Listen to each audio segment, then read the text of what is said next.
Welcome everybody. This is the Thursday evening Viper Trading webinar. If you are here to learn about trading futures markets using the Viper tools, you are absolutamente in the right place. All communications from Viper Trading Systems, educational purposes only. Futures and Forex trading does involve risk, and there is a risk of loss. And nothing contained in this webinar or the webinars, including the live trading room, are to be construed as investment or trading advice. And of course, everybody here does know that you do trade at your own sole discretion. Okay, tonight's topic is a good one. It's very timely. It is how to quickly spot and trade trend changes. Now, on the surface, you might say to yourself, let's get over to an ES chart and let's just dive right in here.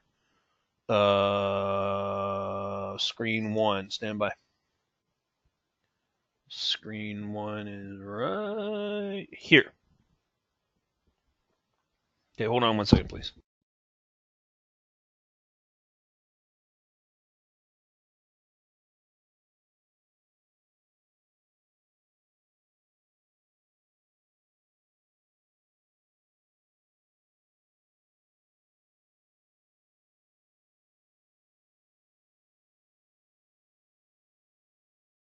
Okay, that's better. All right, so on the surface, I have a lot of data here. Let me get everybody oriented. We got some people in here visiting a little bit here this week, and so you might be not really kind of even knowing what you're looking at. We here at Viper trade the futures markets. Futures are, and we are connected to our broker, NinjaTrader, with a data feed. And in that data feed, we get futures contracts coming through, and this happens to be the E-mini S&P futures. It's worth $50 per point, and there's 4 ticks per point, so each tick of movement here is worth $12.50. And I am here in California, so this is the end of the Asian session trading here over in the Asian markets. Futures trade pretty much 20, I'm going to say 24.5. They open up on Sunday afternoon, 3 o'clock my time, and they trade all the way through day and night, all the way through Friday at 1:15 Pacific, with a brief pause at 1:15 each day to go from the day session into the evening trading session. At midnight Pacific, the European session starts. Now, if we didn't have the Viper indicators on here, you would just simply see 4 range bars. There wouldn't be, I mean, you could have like a red and green color. The bars would be going up and down. It would be very difficult to see where to get long and short and take trades in the market. So what we did is we crafted these indicators. The indicators are the background colors, the bar colors, red, yellow, and blue. The power meters, which are the trends, 4 trends on a chart. Predictors, which are the real-time support and resistance levels. Turn those on and off like that. And then, of course, and we have the swing levels identified with the dots and the numbers. And, of course, the most prominent thing on here is the bands and the mid-band. Let's blow this up so we can look at it. These bands provide form and structure to the data that otherwise would just be sort of bars floating around printing on here. We went away from time-based bars a long time ago,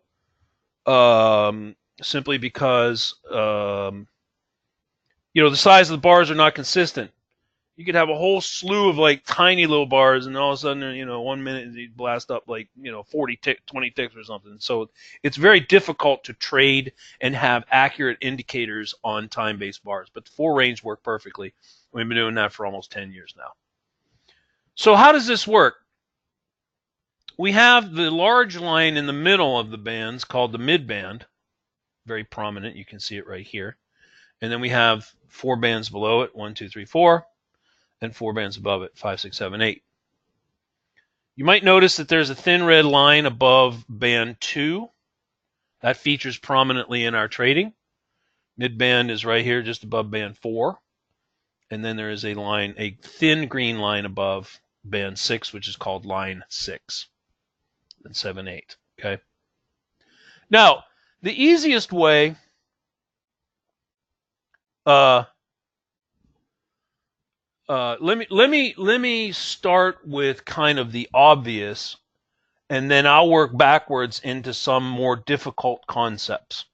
Okay, let's do it that way. I don't want to start off with sort of tough material, and then you get all confused and lost, and you don't know what the heck I'm talking about, and then it's hard to move forward from that. So let's do the opposite.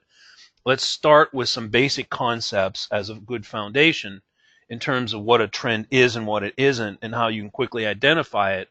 And then we will talk about the transitions of trends into other things. Most people think, oh, well, market is going to go down, and then it's going to do up, and there's nothing in between. Well, there's a lot in between. and unfortunately, that's what kind of makes the whole understanding of market volatility and movement more difficult. If it was that simple, everybody'd be doing it and making a ton of money all day long, but it's a little more complicated. So let's start with the basics. In a downtrend, oops, stand by. I thought this was off. Give me 1 second, please.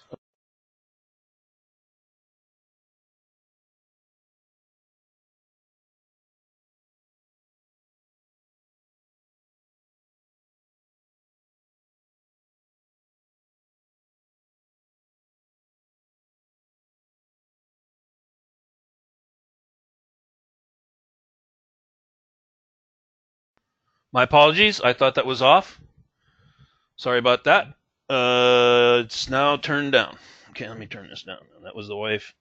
When the wife calls, you always pick up. That's happy wife, happy life. That's how that works. Anyway, okay, let's get back to the thing here. So when a market goes into a trend, there is normally some kind of thrust in the trend direction that kicks the trend off. Normally this is referred to as leg 1. Let's look at an example right here. I think this was into the close yesterday. The close would have been 1300, 1 o'clock p.m. Pacific, which was approximately right here. Now, notice what happens here. You get this very prominent thrust in the down direction. What's most notable about it is that it's primarily comprised of red bars, all closing sequentially down, and the background turns red, and the mid-band and all of the bands turn and start to stair-step in a downward manner like such. This is the features of the beginning of a downtrend.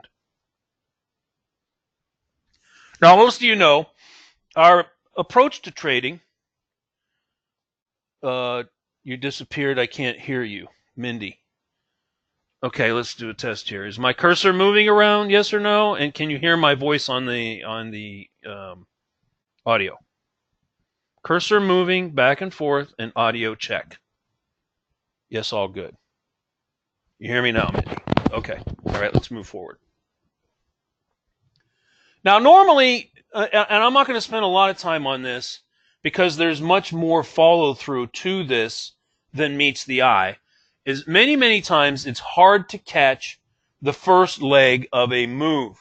So what are we talking about here? Okay, you can look over here to the left, and for a brief period of time into the close, the market started to close in an upward manner. So it started to look like you were going into an uptrend. You had a green background, blue bars in the mid-band, and all the bands are stair-stepping up. Yes? Now look at what happens. Now you might not have taken this because it is literally right at the close, and if you're not careful, you can get stuck with an overnight margin call thing, and you don't want that. The only way you can catch these normally is if you put what's called a region box at the midband and engulf these candles. At the time you would have done this, you may have only enabled long only because the box actually looked like that. In other words, you didn't know that a sell-off was about to occur, right? So if you only enabled long out of this region box using our object trader tool, then you missed the short, right? You missed the short. You wouldn't have been filled. If you did enable both sides, it was never filled to the long side here. It never broke up. and you would have been filled short on the close of this bar outside the box right here with a market order. Okay? That would be normally how you would catch a leg of a trend reversal, the first leg of the trend reversal. But most of you know, of course, that we are what we call retracement pullback or retracement traders. What does that mean? Well, you have this notion of thrust, and then you have what's called the pullback or retracement into resistance in the case of the short side in a downtrend, and then the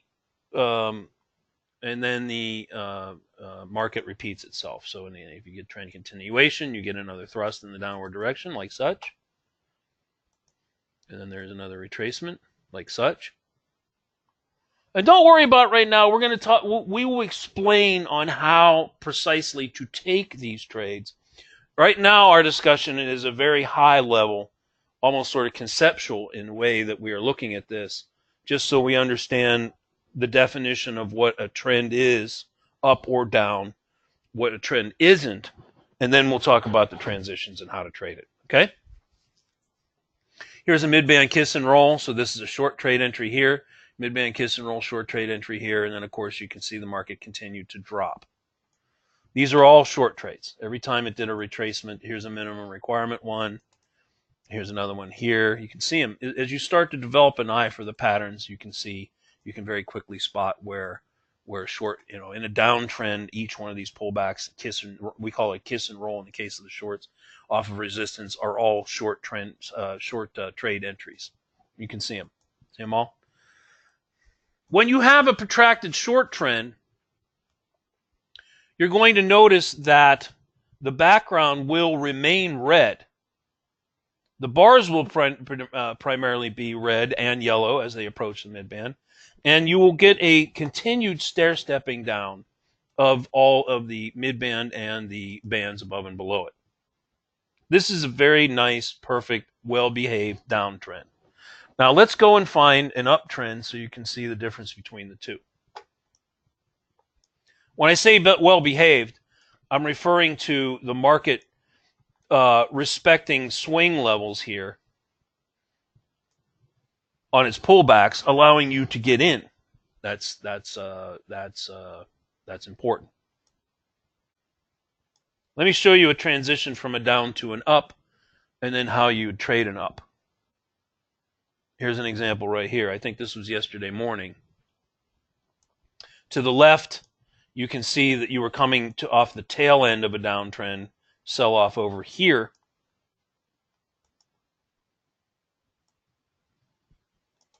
Almost putting in more or less kind of a triple bottom here, yes. And then we get the thrust for leg one of a trend reversal, like such. In an uptrend, the prominent features are as follows. The background will be green, a consistent level of green, as you see right here. The bars will predominantly be blue. The midband and all the bands will be stair-stepping up, like such. And so the way we enter is on retracements, on pullbacks into support, to buy or get in. Here's an example of a long trade right here. We call this minimum criteria because it closes underneath line 6 and the stealth line. So that's a minimum criteria entry right here. Here's a mid-band long entry right here. Here's another mid-band long entry right here. Okay, everybody see that? Now, those were very straightforward, sort of clean, well-defined, easy to see, easy to spot. I'd say fairly easy to trade. Trend setups, both to the downside with the red background, the red bars, and the stair stepping down, and in the case of the long trade, the blue bar is the stair stepping up and buying the pullbacks into support. Now, let's look at some areas that are not so clean. Let's look at some messy areas, because this is what kind of messes with people, okay? Is the challenging part about trading. In fact, we got a little bit of that today. Let me zip forward to today and show some examples where it's not quite as clear what's going on. And let me explain how you can very quickly spot that, because You have to know the current market condition, downtrend short, uptrend long, or range bound, in which case there's criteria to decide whether you take longs or shorts and whether there was an appropriate size of range to trade. Here's a perfect example here in the close of today on ES, the E-mini S&P. Now, features of a choppy market are as follows. When you can see you were coming off kind of a downtrending move. You got a thrust, kiss, roll off the midband, another kiss and roll right there. There's a short. Now, this is where it gets a little tricky. As we define price action on a chart in a trend, when you're talking about a downtrend, there are three types of retracements to look at. And the first one is what we call minimum criteria trade, which comes above stealth and line 2. Here would be an example of that. Can you see how the yellow bars have come above this red line and the red stealth line, the little sneaky snake looking line? We have trades that set up at or on the mid band. Here's an example of one that goes into the band. So let me be clear about what a mid-band trade is. A mid-band trade, and you hear this called in the live room all the time, is on the mid-band itself, the thick middle line right here, or the band immediately below it, or the band immediately above it. Anywhere within this rectangular block is considered a mid-band trade. Okay? So in a downtrend, minimum criteria is above stealth. Don't worry, Eddie. This is recorded. We'll have it up and post the link tomorrow morning, so you can come. You can watch the whole thing tomorrow. Now, there are cases where in a downtrend the market will go deeper than line 2 and the midband. Here's a good example right here. Comes all the way to line 6. Changes the background to a neutral color. You have blue bars. This is type of trade you're going to hear referred to in the room as a phantom, or as a deep probe. We used to call them deep probes. We used to call them deep retracements. There's all manner of different names for this type of setup. The bottom line is that this is not a trend change. That's one of the most important people. Let's go back and recreate this so you can understand what I'm talking about and look at what you were looking at the time that it occurred. Okay, here the market's breaking down. The background's red. The bars are red. We're getting retracements. We get some kiss and rolls here. Short entry, no problem. Life is good.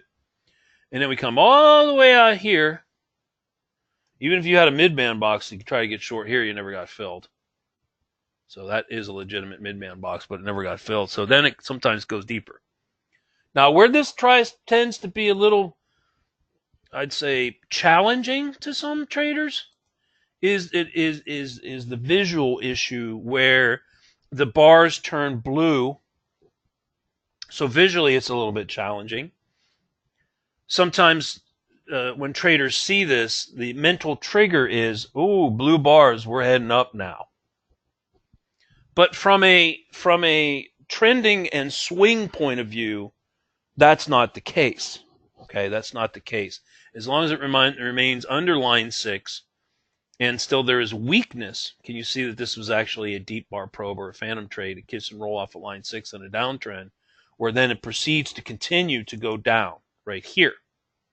Now, when you take these deep probe phantom type trades that go all the way out to the line 6 in the case of the downtrend, your short-term goal is just to get back to the midband. Okay, that's your scalp trade. The rest is gravy. You know, if there's trend continuation, you might see something like this, where it just continues to break down, or it might get a higher low, as it did right here.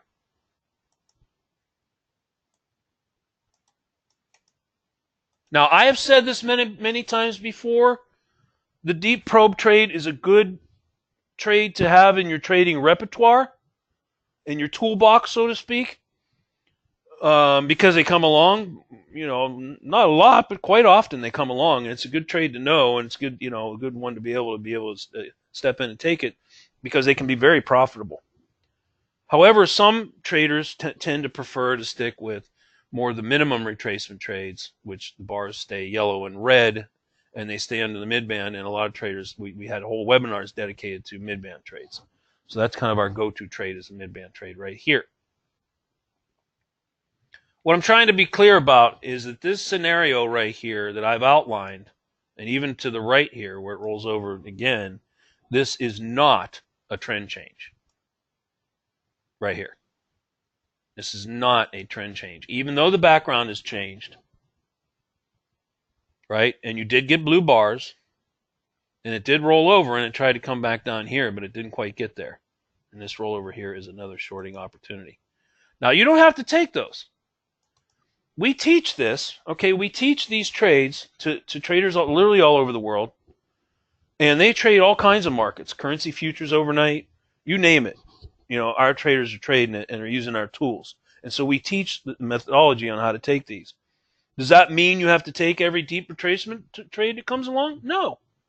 Does that mean you have to trade minimum retracement trades? No. You got to learn something. And we talked about the good place to start is with mid-band trades. Very simple mid-band trades. In this area, this is the sweet spot right here. Anywhere in here, around or on the mid-band is sort of the foundational go-to trade to learn and start from. And you can branch out and do the minimum. You can do the deep and all the rest of it. You know, as time goes on, you gain more skill. You trade more instruments, and that's what that is.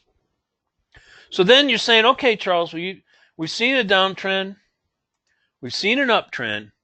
We've seen the different probes and the thing and all that sort of stuff. What else is there? Well, okay, does everybody understand what we're talking about? Because I'm going to clean this chart off. Everybody up to speed? Just a quick yes or no? Because I'm going to erase all the stuff off this chart because I don't want to get confused going on.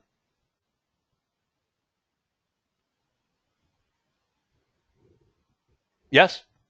All right. Right click.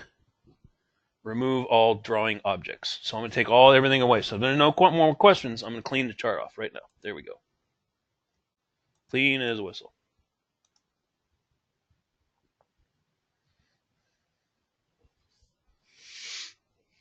Now, I'm going to advance the chart. And when you think you see a trend change, and I'm going to go through noon in the afternoon here for the last trading hour of this current session on a 4-range bar setup with ES. And when you think you see trend changes, you type in a T. I'm going to go through it quickly, about 400 times the speed of what you would have seen if you actually traded it. Ready? We're going to do an exercise. We're going to do the last hour of ES, recreating the real-time data. And when you think you see a trend change, you type in a T. Yeah, the chart's clean. Everything, all the demarcations are off here. You see? Everybody see? Everybody ready? Do this pretty quick now. When you see what you think is a trend change, you type in a T. Here we go. Okay, we're at 12:17 start time. There's 12:21. Okay, we're into the last 40 minutes. Everybody see the chart moving?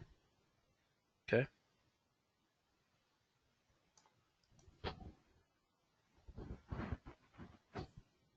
It's 12:28.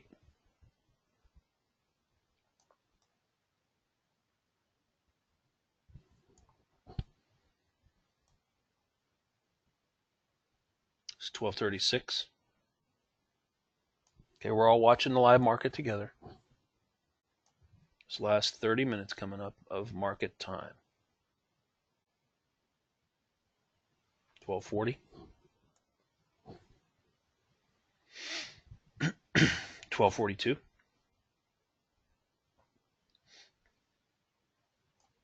12:45. 15 minutes left in the, actually 30 minutes left. They want you to stop at 1, but it actually goes to 1:15. It's 12:54.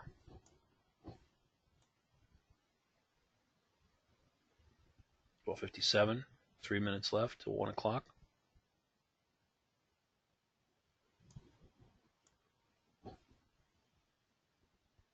There's 1300.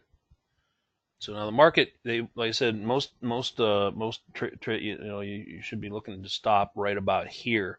But I'll do the next 15 minutes because it's possible to take trades to 115. So let's continue on for 15 more minutes.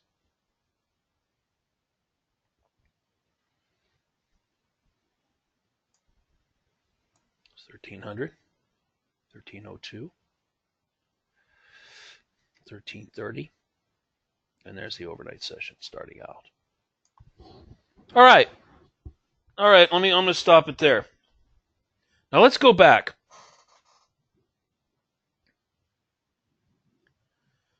What was encouraging, and I think most of you remembered this from what I had just shown in the deep probe scenario, that, and I did recreate this for that specific purpose of seeing if anybody would call these trend changes, because I just explained to you, like literally 3 minutes ago, that this was not a trend change. So the good news is that nobody in here tonight typed in a T or TC for trend change when that occurred right there, because we already explained that's a deep retracement probe, right? And so that was the short that we looked at, and we already discussed also that this was also another shorting opportunity right here, even though we got blue bars and it came above the mid band, which we talked about can confuse people. That's understandable. Now, a whole slew of you, I don't know if it was all of you, but most of you typed in a T and a TC when this thrust occurred right here. Now, looking back on it, was that the correct thing to say? Now that you're looking at it, because the thing that it's easy to sort of sit back when you see all the bars and say, well, this did this and did that and whatever, and all should have done that. But then when you look at all the data and you go back, you're like, maybe I didn't look at that correctly. Now, when we first started off this webinar about a half an hour ago, what was the first thing I said when we establish a trend? There is what? There's normally something that starts it. And when anybody remember what that's called? It starts with a T. Yeah, the thrust. Right? The thrust. Now, I would submit to you that for this, and what made it confusing is, and I can understand, I totally see why you would have said this, is you would have said, well, Charles, looking back, and you've said this in other webinars, here's sort of some breadcrumbs to follow. I was getting a series of higher lows, and I was starting to get a series of, sort of, and this would have been another higher high over here. The background did turn green, right? Wasn't that one of the criteria? Background turning green, looking back, of course, and the midband did stair step up. Bars are predominantly blue. So I can totally see where you would say that you would think that this is a trend change. However, what would need to happen for this trend change, this alleged trend change, to be legitimatized? Here's the thrust. What else needs to happen? What would happen next for it to actually be a trend change? And I'll help you out. I'll give you a hint. It didn't happen. It didn't happen. What should have happened for to make that a legitimate trend change did not happen. That's right. It should have found a higher level of support, held that support on a pullback, giving you a chance to get long, and then continue to the upside with a green background, more blue bars, mid-band and all-band stair stepping up with follow-through, like we looked at on that other. Remember the other uptrend we saw with the thrust and thing and pull back and keep going like that? Did this do it? Did this do the thrust and the pullback and continue up like this? No, it didn't. Was this a legitimate trend change, yes or no? Now looking back on it. Right here.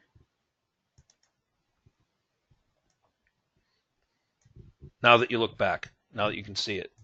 No.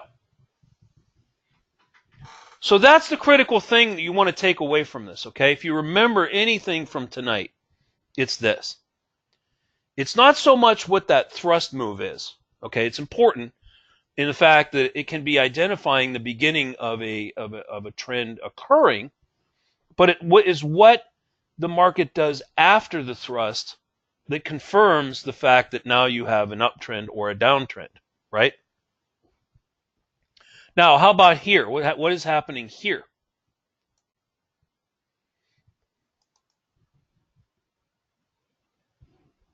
We're reverting back to a downtrend, yes? Perhaps? You came down and you checked here again, coming right almost to the bottom again. Background turns red. You don't stair step down, but you got red bars. So now question to you, is this a legitimate short trade here, yes or no? And is this a legitimate short trade here, yes or no? Was this short opportunities in here?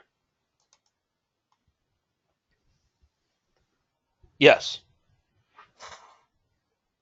So in the end, now that you see this, it's clear that this sort of I would call it an anomaly, if you will. This sort of bip up was actually an anomaly in the fact that this was a deep retracement short. Yes, this was a retracement short, arguably mid-band-ish. This was a weird anomaly that just sort of blipped up and gave us the impression that this might be a trend change, but there was no follow through to it, so it was not ever legitimatized at all. And then what we had was a continuation to the downside with this thrust here, checking the bottom, kiss and roll short, kiss and roll short, kiss and roll short. Didn't make anything off of that one. And then we're into the close, so I'm not going to really look at that. Now look, yeah, you could call it a head fake. There's different things to call that. But the important takeaway here is that we would not have been head faked in for what reason? Let me help you. Are we thrust traders? T for thrust? Or are we retracement traders? R. So in the case, we are R, retracement traders. Absolutely correct. That's the important thing here. We pull back into the mid-band. We never bounced. It is what happens to the retracement that makes the difference in terms of what the trend and the trades that subsequently should be taken from it that makes all the difference in the world. It is not the thrust itself. The thrust is simply the first push in the direction to give you a sense of, hey, we're heading up. I want to start looking at long trades now. Hey, we're heading down. I want to start looking at shorts now. It's that thrust that sort of spins your thinking in one direction or another. But it is what happens on the retracement that's critical in terms of what the actual trend is and what trades you should be taking. And this is a perfect example of it right here. All right, so that's good. Everybody got that. Good, perfect, excellent. Now, do you want to see one that's a little tougher? You want to see one that's not so clear?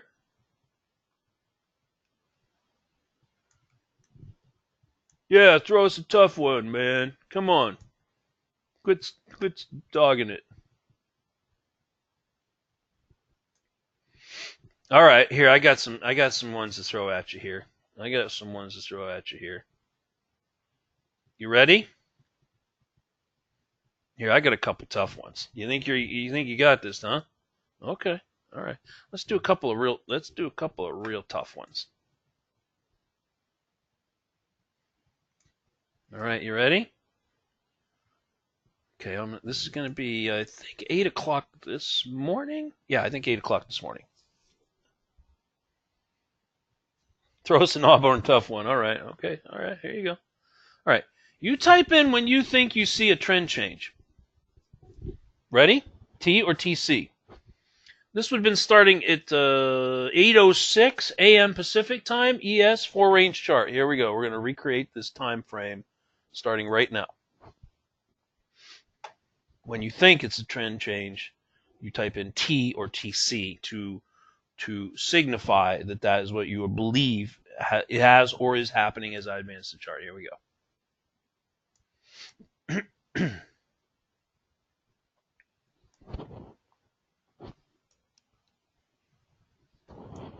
All right, I gotta stop. I gotta stop. I gotta stop. I gotta stop. I gotta stop.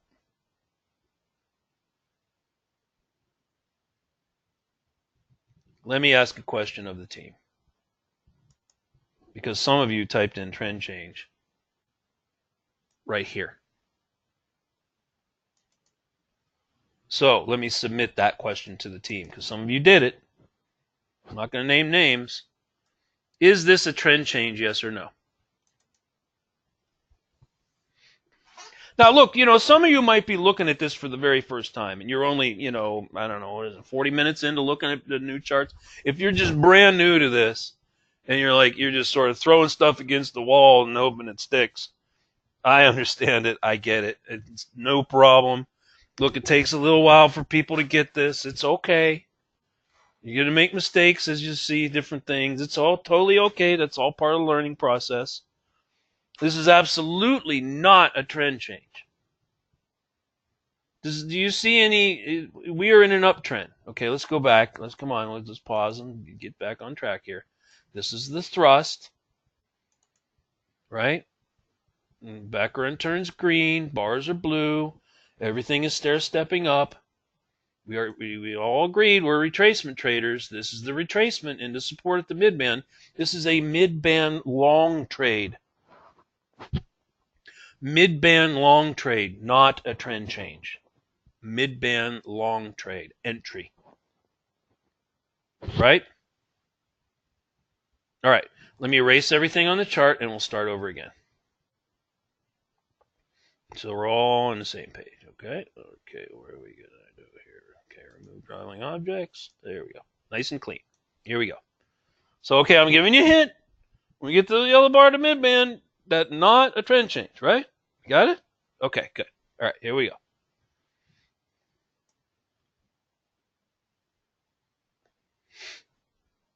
Don't type in trend change. I'm just messing with you. Okay. It's a long mid-band entry. Okay, we all got that. Here we go. Okay, now we're at 811.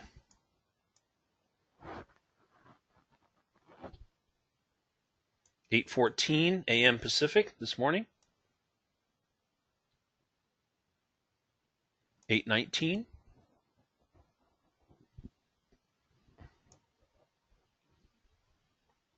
I'll just pause for a second. There is somebody who typed in a T. That is, can anybody see a trend change here? This is as long as it gets. I mean, I don't know what words to say. This is a long trade right here that's making a ton of money. Got in at 58, and you're all the way at 70. This thing's up 50 ticks. That's $600 a contract. This is up, up, up, making money on the upside. This is not a trend change, not even in the closest imagination of anything. Now we're typing in TC for trend change.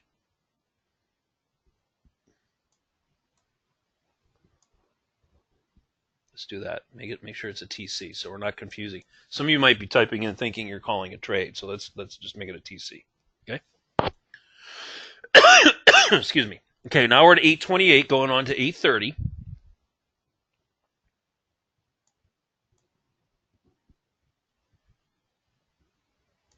There's 833. Blow up the bar real big so you can see them real good. Yeah, you're right. Actually, 832.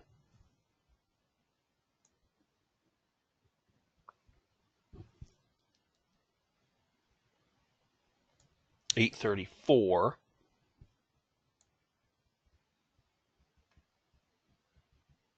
All right, stop right there. Now, let's recreate the discussion we had about 5 minutes ago. And this is really super important when you're looking at these markets. And it's easy to get sort of, on the wrong side of the table, if you will. Looking back at this now, it looks to me about 1, 2, 3, 4, 5, 6, 7, 8, about 10 or 12 of you here. So it's just a small percentage of the attendance. We got a good turnout tonight who typed in TC for trend change when these bars formed right here. Now looking back on it, Looking back on it, was that a TC? Okay, let's go back. I can understand, because this is the fakey thing you get sucked into, right? Okay, so let's recreate what we looked at. I think there was a T that came in somewhere over here. Obviously, you can see looking back, that's not a T. That's not a TC, right? And it comes down and it checks line 2. Then it bounces up to the midband. What might be confusing to you, and I understand visually this is why this happened, is you're starting to see red bars that are underneath the midband and might be giving you some trepidation and feeling that a trend change is coming and or is imminent. And I have to tell you, sometimes it is. Okay? In an uptrend, okay, so let me be clear what I'm saying. So I don't want to confuse anybody. Sometimes there are cases where a market will get underneath the midband and start to form a lot of bars down in here, and it will transition into a downtrend. Okay? So it's good that you have your spidey sense open and you're open to that, right? But what needs to happen for it to be legitimate? A legitimate trend change where now you start taking the other direction of trends. Let's recreate what happened again. Okay, here's visually what's getting you. And that's why I gave this example. The red bars go down and break through a swing, and they turn the background red. And many of you, when these bars formed, typed in TC. Now let's follow on what happened next. Here the bars pause at the midband. Right here. Right here. Now, if this thrust was in fact a trend change, what should have happened out of this box? Should the bars have gone up or down to legitimatize this thrusting downtrend move, which some of you thought was an actual trend change? What direction should the bars have come out of this box? This way or this way? I'll help you out. For a downtrend confirmation, it would have had to do this, right? Just like we looked at with the uptrend transition on the other one. Remember where you got the head fake? It pushed up the anomaly. Remember the anomaly? And then remember it came back to the midband and it never bounced and went up. Remember? So once again, and this is it takes a little bit of time. You got to put in some chart time. You got to watch some bars move around. You got to take some sim trades. You got to practice, and eventually this will become crystal clear to you, and you'll see it. Okay? You'll actually see it, and it'll start to become clear to you. This was just simply an anomaly thrust down, come back to the midband, box it, and then the market continues the uptrend ferociously, right? Like that. That turned out to be a monster trade. Long. So let me put that in perspective. Let's say you got hypothetically filled, let's use a round number 68 long, right on that bar right there. Okay? I mean, you could have even enabled long and short. You would have not been filled short, you see that. And you've been filled long on the top of that bar right there at 68. And you trail, and you get out at 86. That's 18 times 50. So how much per contract was this trade worth?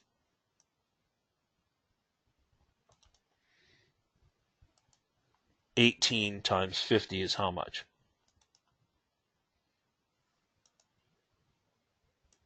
$18 points at $50 a point.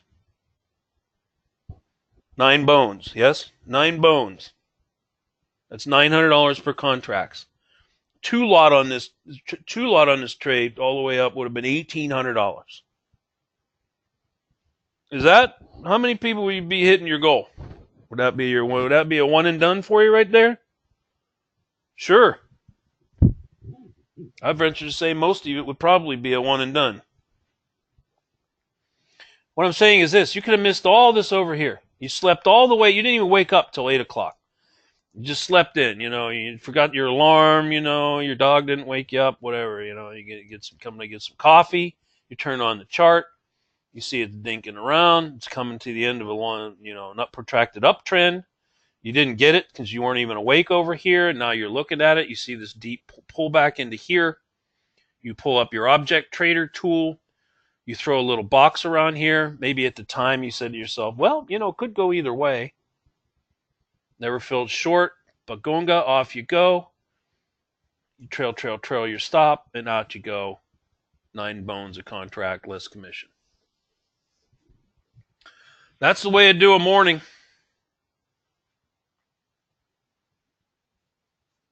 Now, what happened today right around the open?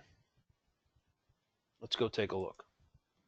Because we traded that, and we called it, and I traded it, and Gary traded it, and we had a ton of people on the road trading it with us. Let's go back and recreate this morning. Now,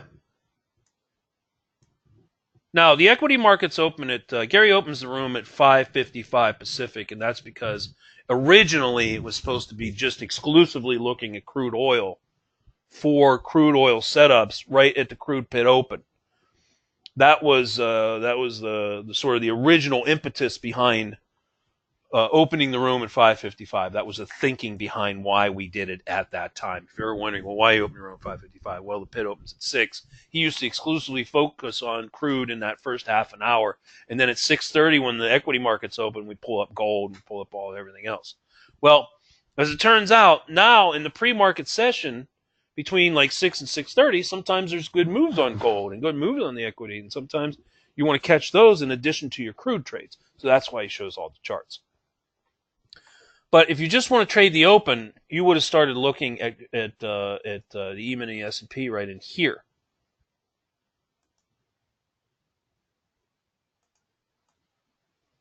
Now, let's go back. At the time that the open came along at 6:30 Pacific, where this line is right here, were you in an uptrend, U, or a downtrend, D?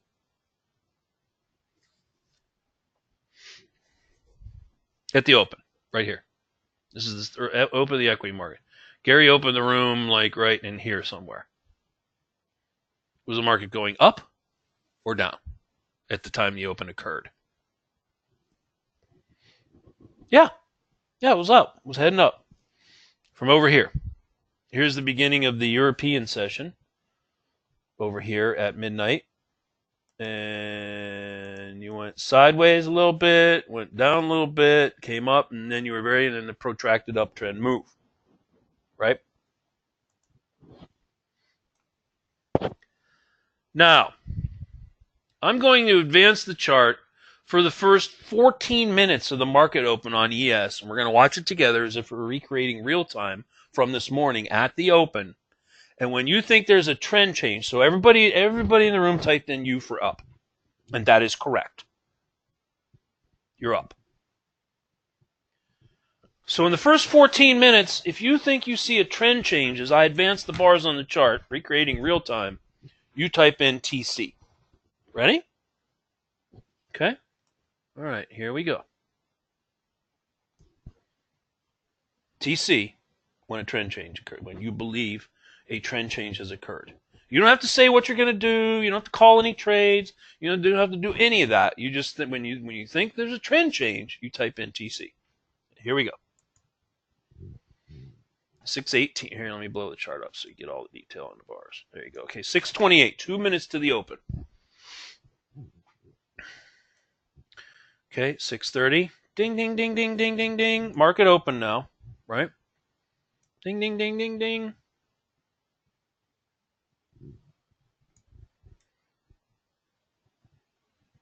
I'm going to pause it here. Nobody's typed in anything, so that's good. I don't see anybody calling trend changes. Perfect, perfect, perfect. Total gold star. I want to just do a separate side note before we continue. And there's a huge temptation for everybody to do it. When you come into a market at 6:30 and the market is already up, there is a temptation to get long up here. Why do you want to do that? Psychologically, why are you pulling the long trigger up here? Why are you doing that? I know why you're doing it. Because you think that this is the big move of the day, and it's heading up, and you're going to miss it. Fear of missing out. That's right, BB. Fear of missing out. And so you pull the trigger up here. Now, looking at it now, do you think that's a good idea? Where was the actual trade itself? Well, you can look back and you can see the place you should have got in was here. Or here. This was your trade entries. So what I want you to do, and the reason I'm saying is this is something you should really try to practice. It's super simple to do. You can move chart data back and forth and just observe this and just do it like this. I'll just do a couple quick ones. Just back and forth like this. Okay, here's your thrust. We're in an uptrend. I'm looking for a pullback. There we sit on the mid-band. There's a long trade, right? Thrust, pullback, mid-band trade. Up you go. Thrust, right? Thrust, mid-band trade, minimum criteria. It's coming back. There's your retracement. Up you go. Now, when you do that a few times, you're going to notice that you're going to hopefully try to quell that temptation to pull the trigger and get long when you're up here because of the fear of missing out. You have to patiently look back and say, I missed that one. It's too late for me. I can't take it up here. This is the thrusting part of the move. I am retracement trader. It's got to come back into support, and trust me, it will. It will. I'm here to tell you it will. It's hard to develop that patience, but you got to do it. It's really critical to your success. So let's move on. That was a little side note on that. Okay, here we go. Remember, TC when you see a trend change. And we're not getting long up here, right? All right. Okay, here we go. Now you're at 6:33 Pacific.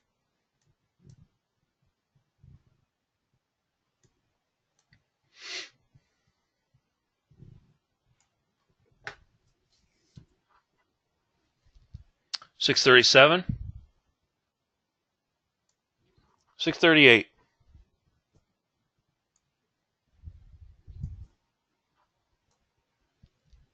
6:39.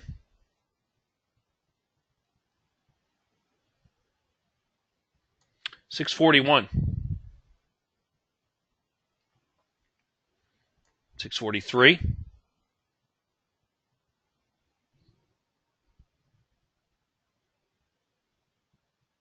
6:47. All right, I'm going to stop it right there.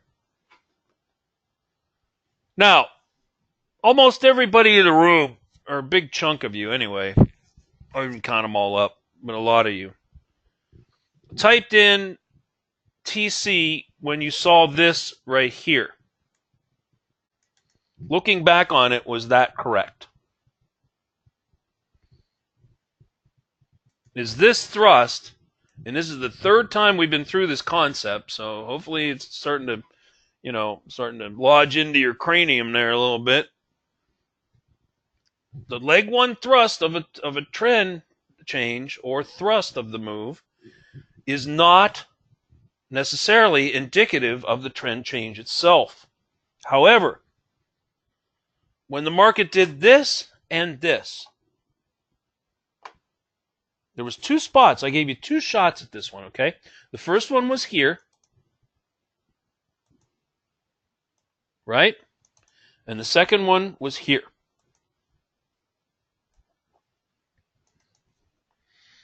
Some of you typed in, so let me go back and recap how this played out as I advanced the bars and you made your calls.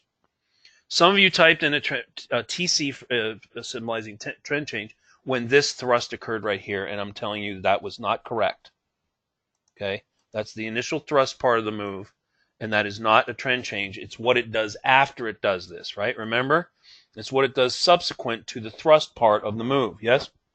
Now, look at what it does here. As it pulls back up, it gets a lower high, almost to the mid-band, rolls over, kisses and rolls over, and then goes down and slightly breaks this swing right here.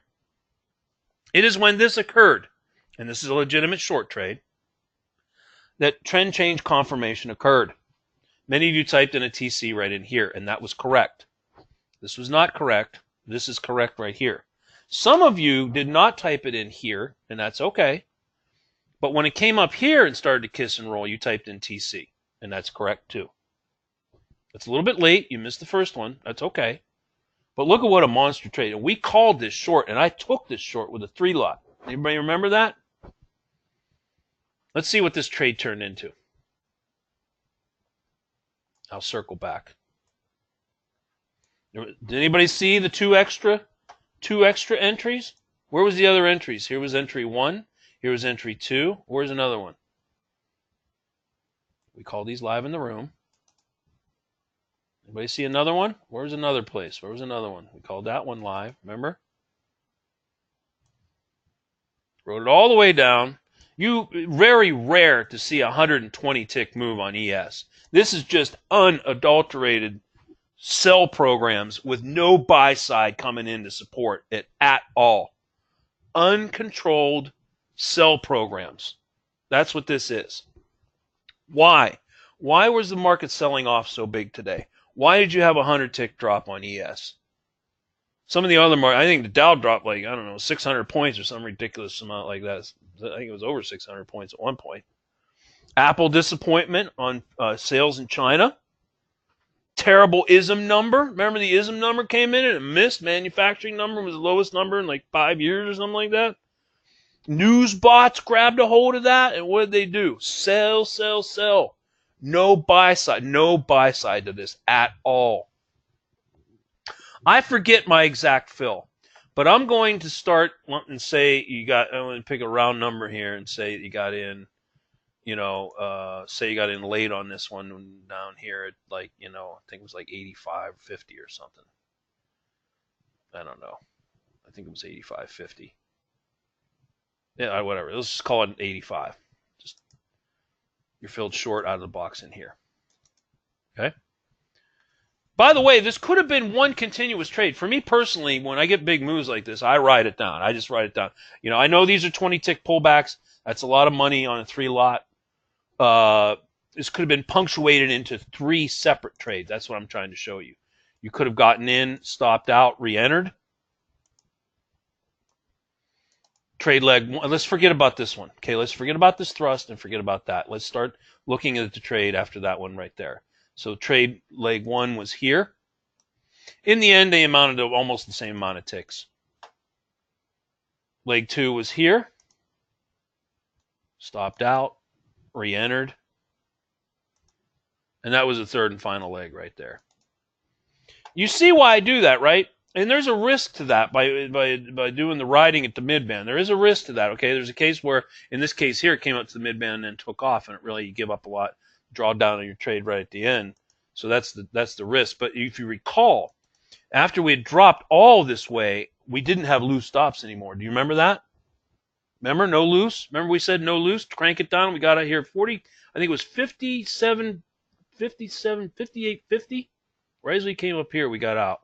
So I'm trying to say that this could have been one continuous trade or 3 separate legs, like such. And by the time you stop out and you get back in off the midband box, you're almost back at the same price. That's what I'm trying to say on a big protracted move like that. 85 short, and you got out at 50. Let's use a round number. 58. How many points is that? 27, right? 27, right? 27 times 50 is how much?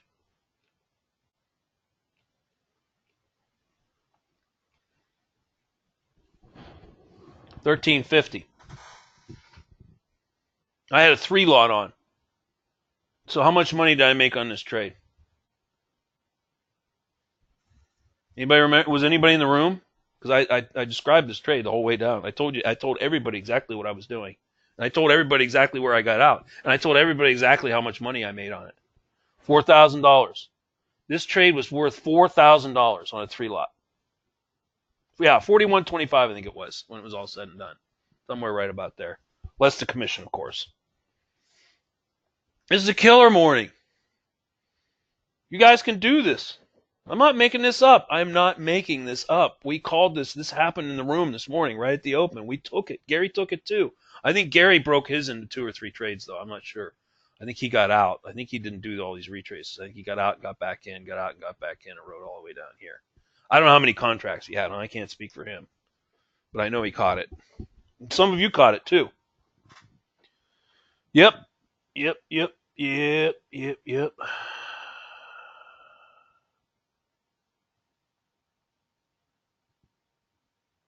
Steve N says, I will watch this webinar again. I missed this trade and couldn't figure out why I missed it. Now I can read the thrust signal and look for entry and trend change confirmed. Yeah.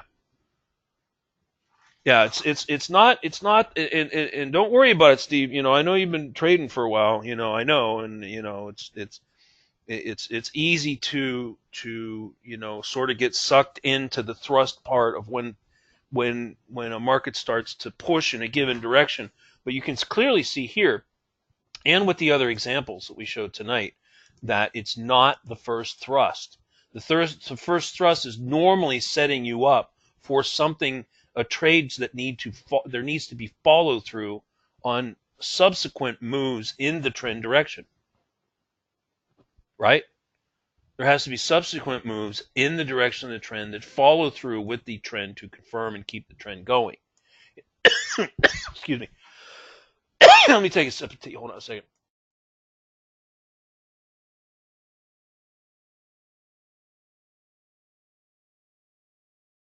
Sorry about that. So you can contrast what you see here with this protracted short sell-off move versus what we saw with some of the other ones where you got the head fakes, you didn't get the follow through, you have the anomalies. If you get follow through, if it pushes up and you get the uptrend, you wait for that pullback confirmation and hold that higher low at the mid band, whatever, and you take the long and you take the pullbacks into support on the long side, and of course kiss and roll shorts off of resistance in the short side. That help you understand it? That finally kick it in? You get the light bulb come on there, Steve? The 639 entry fill over here when we got short, above this swing right here. Above this swing. Normally that's going to turn out to be somewhere right around 10 to 12 ticks. So in the case of 85.50 fill, and then the swing is at 88.50, 88 a quarter, 2.5 times 4 is 10. I think that's right, 11 ticks. I think it's normally it stops. Yeah, somebody was asking, you know, what's happened, because I used to show a 2 range for ES. Now, that was when the volatility was considerably less than it is right now. If ES is in tight ranges and you want to scalp, you're going to want to use a 2 range bar. Okay, it's much quicker, gets you in and out quicker. But when you're getting these huge monster moves, you've got to use the 4. Otherwise, you're going to have like 9 million bars on this chart. It's very tough to see what's going on. It's almost too much detail. Yeah. Yeah, your stop would be above here. See that swing that was put in right here? 12 ticks would have put your initial stop up here.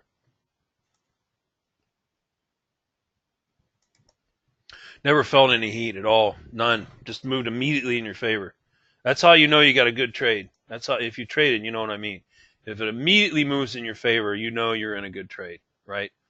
If it's dinking around, come back and challenge your entry back in the box up here and the thing, whatever, and then, you know, you either think about dumping it, or, you know, maybe that's not the right trade for you, or never get into a hope trade, okay? If it, for some reason, you know, some kind of news comes in and it flips and stops you out, you know, don't get into that one thing. You know, I talk to traders and they're like, oh, I'll just drag the stop up here, you know, and then you take a little loss that would have been, you know, a couple $100 and you turn it into $500.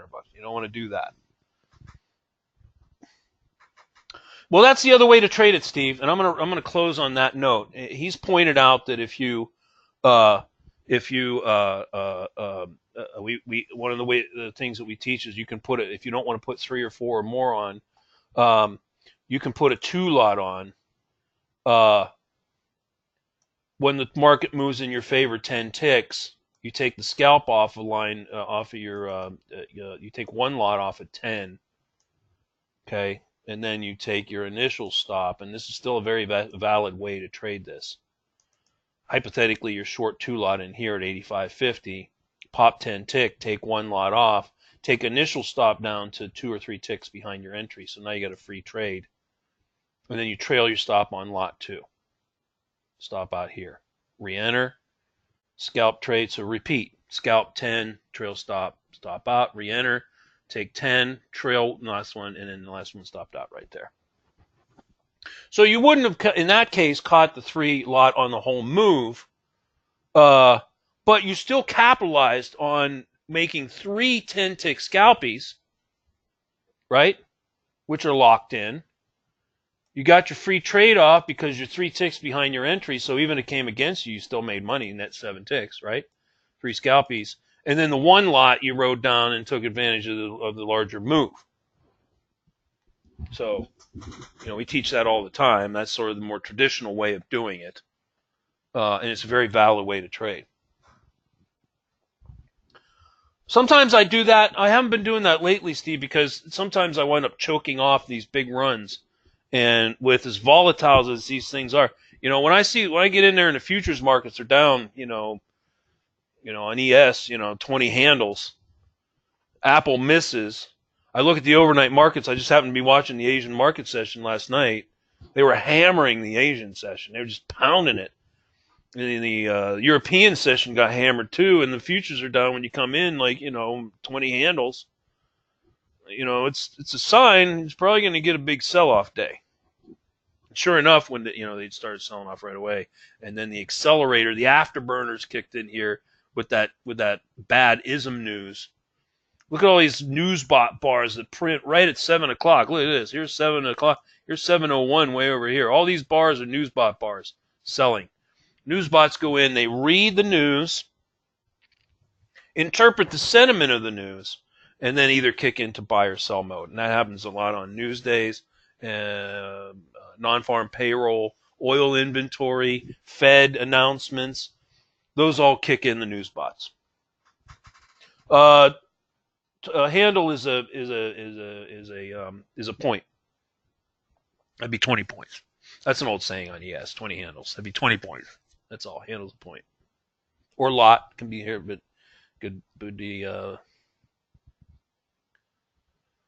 This webinar is really going to help me. A light bulb just turned on. No, the trend changes for me. No more chasing trades for me. Good for you, Mario. Well, I try to be as clear as I can about the explanation of how this works. I'm going to turn the recorder off. Any final questions before we wrap?